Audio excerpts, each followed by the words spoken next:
అధ్యక్ష, ప్రధానంగా కాంగ్రెస్ పార్టీ పైన కాంగ్రెస్ పార్టీ ఎక్కువగా ఎస్సీ ఎస్టీ బీసీ మైనారిటీ మహిళ ఈ సెక్టార్లకు మేము బ్రహ్మాండంగా సంక్షేమ కార్యక్రమాలు చేపడతాం.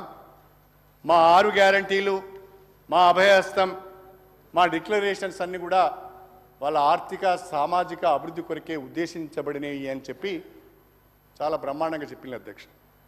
చాలా సంతోషం అధ్యక్ష, కాదనేది ఏమి లేదు.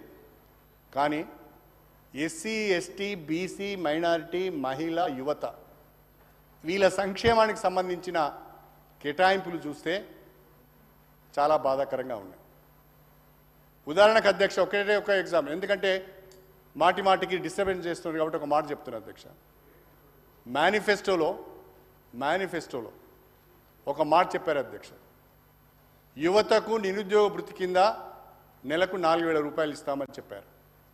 అదేవిధంగా ప్రియాంక గాంధీ గారు అధ్యక్ష ప్రియాంక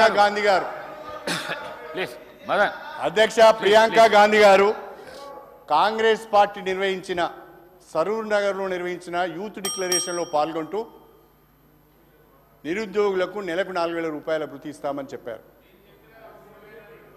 దాన్ని ఊసే లేదు అధ్యక్ష, దాన్ని మర్చిపోయారు అధ్యక్ష. యువత కొరకు 2 లక్షల ఉద్యోగాలు ఇస్తాం, జాబ్ క్యాలెండర్ను ప్రకటిస్తామని చెప్పారు. జాబ్ క్యాలెండర్ ఊసే లేదు అధ్యక్ష. ఎస్సీ ఎస్టీలకు డాక్టర్ బిఆర్ అంబేద్కర్ అభయహస్తం పేరిట, మేము అంతకుముందు దళిత బంధం అన్న అధ్యక్ష, దాన్ని పేరు మార్చి డాక్టర్ బిఆర్ అంబేద్కర్ అభయహస్తం పేరిట 12 లక్షల రూపాయల ఆర్థిక సహాయం చేస్తాం, వాళ్ళ కాళ్ళపైన వాళ్ళు నిలబడే విధంగా చూస్తామని చెప్పారు. బడ్జెట్లో దాని ప్రస్తావన లేదు అధ్యక్ష. అదేవిధంగా బీసీ సబ్ ప్లాన్ పెడతాం, బీసీలకు 5 సంవత్సరాలలో 1,00,000 కోట్ల రూపాయలు బడ్జెట్లో పెడతాం, సంవత్సరానికి 20,000 కోట్ల రూపాయలు ఖర్చు పెడతామని చెప్పారు. బీసీ సబ్ ప్లాన్ ప్రస్తావన లేదు. బీసీ వెల్ఫేర్కు 8,000 కోట్ల రూపాయలు మాత్రమే బడ్జెట్లో కేటాయించారు.